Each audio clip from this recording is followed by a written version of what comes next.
বন্ধুরা, আজকে আমি চলে এসেছি রাইটিং সেকশন নিয়ে। তোমাদের অনেকের এটা প্রশ্ন ছিল এবং জানার জন্য তোমরা বলেছিলে যে রাইটিংয়ের কিছু ভিডিওস আপলোড করতে। তো আজকে আমি নিয়ে এসেছি মাধ্যমিক পর্যন্ত যে সকল ছাত্ররা আছো তাদের জন্য এখানে প্রসেসিং রাইটিং আমরা শিখে নেব। প্রসেসিং রাইটিং অর্থাৎ কোনো কিছুর প্রস্তুতিকরণ আমরা কিভাবে করি, হাউ টু রাইট প্রসেসিং। দেখো, প্রসেসিং রাইটিংয়ের প্রথমেই আমাদেরকে যেটা প্যাসিভ স্ট্রাকচারটা জেনে নিতে হবে। প্যাসিভ স্ট্রাকচারে যেটা আমরা ভয়েস চেঞ্জের সময় করে থাকি, ঠিক তেমনই প্যাসিভ স্ট্রাকচারটা এখানে আমাদের দরকার। অর্থাৎ সেখানে সাবজেক্ট থাকছে, সাবজেক্টের পরে একটা অক্সিলারি ভার্ব থাকছে এবং তারপরে মূল ভার্বের থার্ড ফর্ম থাকছে। এই প্যাসিভ স্ট্রাকচার দরকার। এখানে দেখো আমি অক্সিলারি ভার্ব হিসাবে শুধু ইজ এবং আর লিখেছি। এখানে কিন্তু অ্যাম অথবা হ্যাভ হ্যাজ অথবা হ্যাড বা শ্যাল উইল কোনো অক্সিলারি লাগছে না। এই প্রসেসিংয়ের সময় শুধুমাত্র ইজ এবং আরটাই যথেষ্ট। কেন দরকার এই দুটো আমি বলে দেবো, তার ব্যাখ্যা আমরা একটু পরেই দেখে নেব। এবং তার সঙ্গে ভার্বের থার্ড ফর্ম।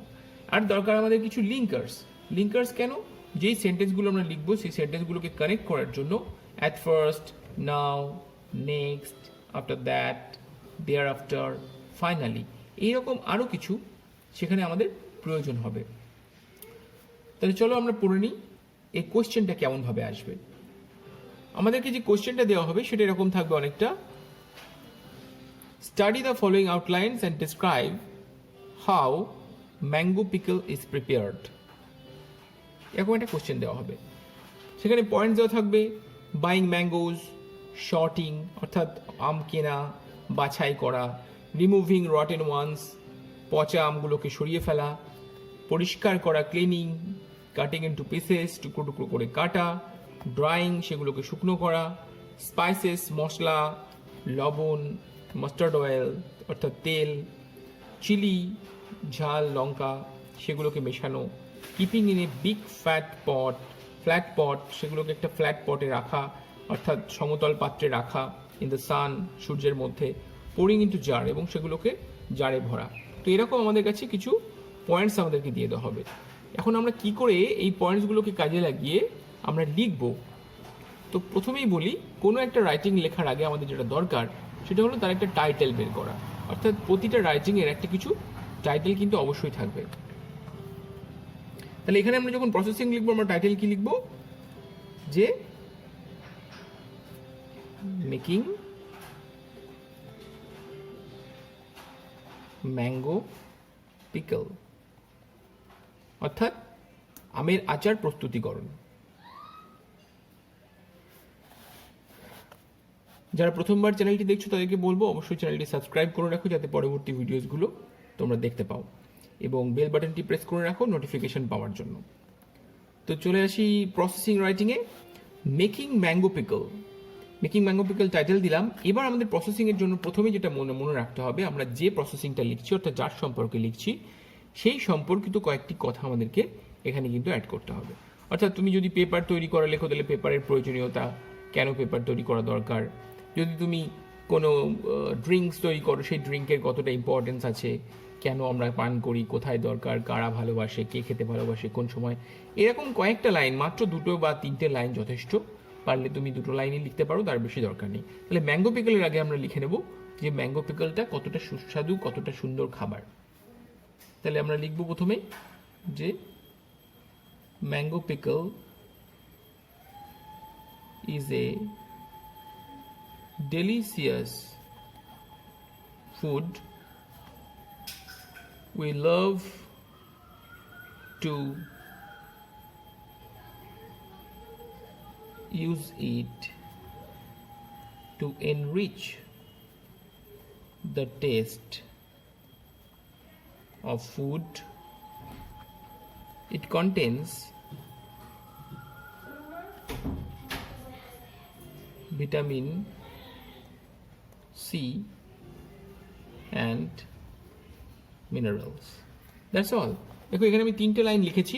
একটা লিখেছি mango pickle is a delicious food, we love to use it to enrich the taste of food, আমরা খাবারের স্বাদ বৃদ্ধিতে এটাকে ব্যবহার করি।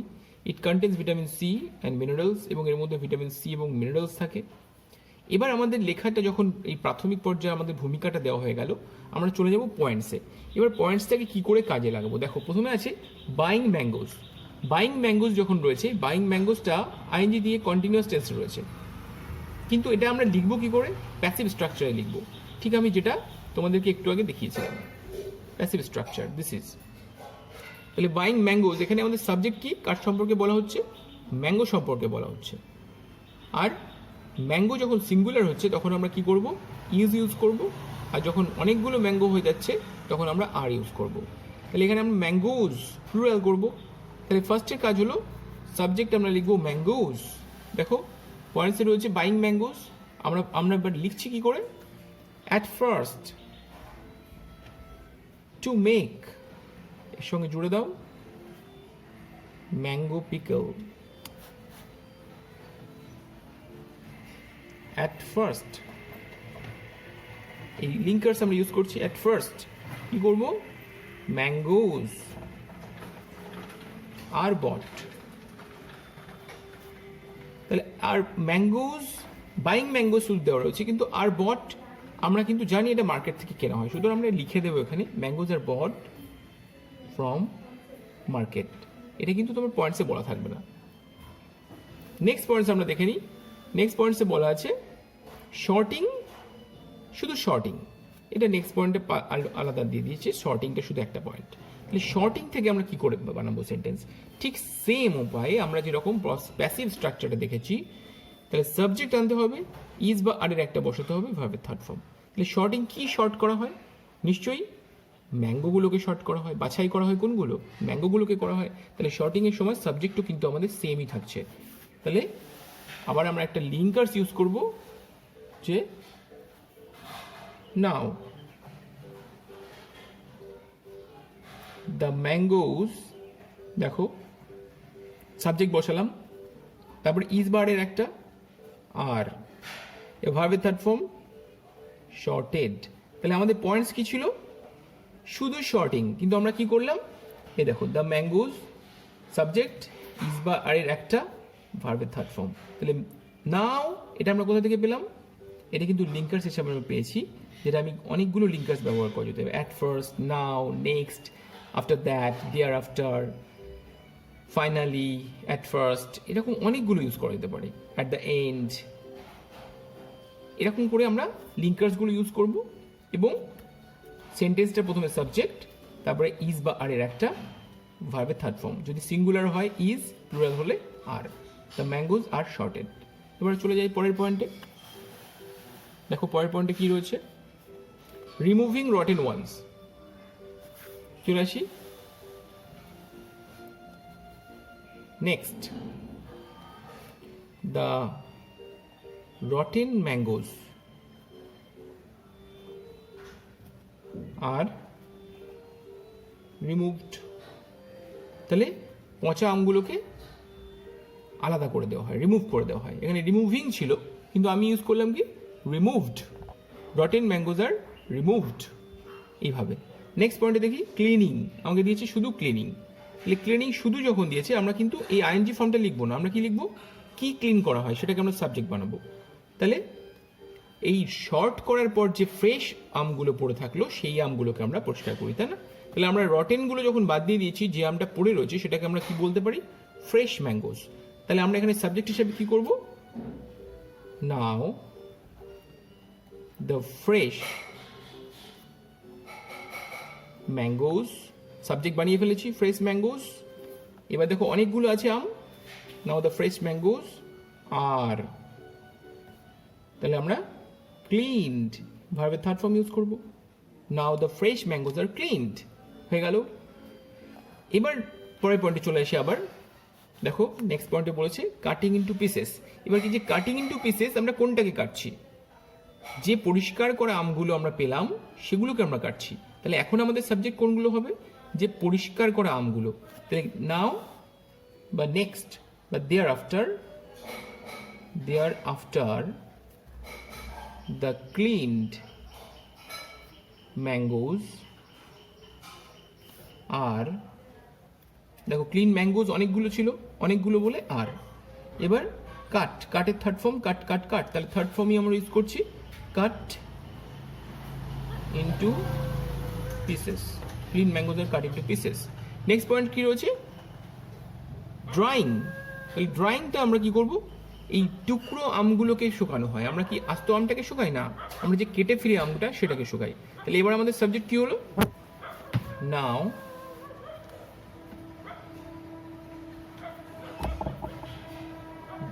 the pieces are dried. Now the pieces are dried. Next point কি আছে, দেখো spices, salt, mustard oil, chili mixing. তাহলে এখানে অনেকগুলো জিনিস রয়েছে, মশলা, লবণ, তেল এবং লঙ্কার গুঁড়ো। তাহলে এই সমস্ত কিছু মেশানো হয়। Next, the spices, salt, mustard oil and chili are mixed. কেন আর হলো, এখানে অনেকগুলো মশলা রয়েছে, দেখো spices, salt, mustard oil and chilli, এগুলোকে মেশানো হয়। এবার আমরা কি করব, পরের পয়েন্টে চলে যাব। দেখো keeping in a big flat pot in the sun. এবার আমরা লিখব thereafter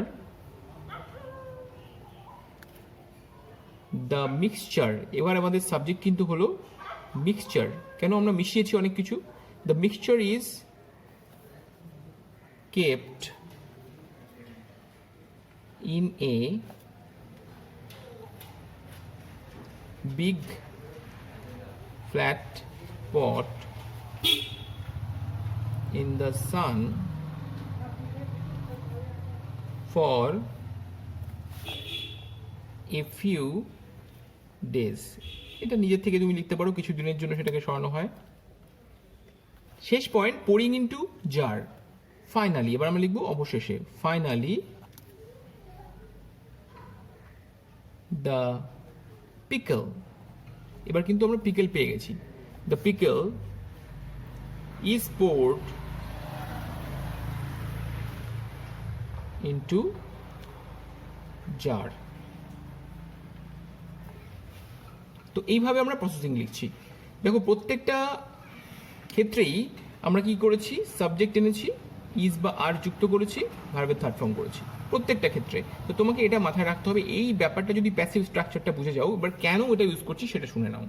দেখো এখানে যখন আমরা প্রসেসিং লিখছি, আমরা কাউকে উদ্দেশ্য করে বলছি যে এইভাবে করা হয়, এভাবে তৈরি করা হয়। তো তৈরি যখন করা হয়, যখন প্রেজেন্ট প্যাসিভে করা হয়, যে এটা করা হয় মানে কারোর দ্বারা করা হয়, সুতরাং এটা প্যাসিভ স্ট্রাকচার। তাহলে এখানে কি করছি, পিকল ইজ পোর্ড, মানে আমের আচারটি ঢালা হয়। তো যেহেতু আমাদের দ্বারা এটা প্রতিনিয়ত করা হচ্ছে, প্রসেসিংটা সবসময় সেম, চেঞ্জ হয় না এই প্রসেসটা, সুতরাং এটা প্রেজেন্টে তৈরি হয়। এই জন্য সবসময় ইজ বা আর আমরা ইউজ করি, এবং যেহেতু এটা করা হয়, বলা হয়, মেশানো হয়, এই ধরনের কথাগুলোকে আমরা ব্যবহার করি, তাই জন্য আমরা কিন্তু সবসময় ইজ বা আর তার সঙ্গে ভার্বের থার্ড ফর্ম। তাই এইভাবে আমরা প্রসেসিংটা লিখব। আশা করি তোমরা বুঝতে পেরেছো। আর সকলে অনেকবার আমাকে অনুরোধ করেছিল রাইটিং নিয়ে বলার জন্য। আশা করি আমরা তোমাদের রাইটিং সংক্রান্ত আমি অনেকগুলো ভিডিও পরপর দিতে থাকবো, দেখতে থাকো আমার চ্যানেল। এবং যারা প্রথমবার চ্যানেলে এসছো তারা অবশ্যই চ্যানেলটি সাবস্ক্রাইব করে রাখো এবং বেল বাটনটি প্রেস করে রাখো, যাতে পরবর্তী ভিডিও আসার সাথে সাথে তুমি পরবর্তী নোটিফিকেশনটা পেয়ে যাও। তো সকলে প্র্যাকটিস করো। তোমাদেরকে আমি হোমওয়ার্ক হিসাবে দিচ্ছি। হোমওয়ার্ক হিসাবে তোমরা করবে how to make orange juice. Orange juice, এই অরেঞ্জ জুসটা তোমরা লিখে, এটা হোমওয়ার্ক হিসাবে থাকবে, তোমরা লিখে অবশ্যই আমাকে ফেসবুকে আমার এসবিস ইজি ইংলিশ আমার পেজ আছে, সেখানে তোমরা পোস্ট করবে। এসবিস ইজি ইংলিশে ফেসবুকে আমার পেজ রয়েছে, সেখানে সবাই যাবে। সেই গ্রুপটাতে আমি তোমার রাইটিং অবশ্যই চেক করে দেবো, এবং তোমার কমেন্ট বক্সে আমি তোমাকে জানিয়ে দেবো তুমি কোন জায়গায় ভুল করেছো, কোন জায়গায় ঠিক করেছো, বা পুরোটা ঠিক করেছো কিনা। আশা করি তুমি শিখতে পারবে, এবং শেখার পর তুমি নিজেও লিখতে পারবে। তো নিজে লিখতে পারলে আমিও সব থেকে খুশি হব। সকলে ভালো থেকো, গুড বাই।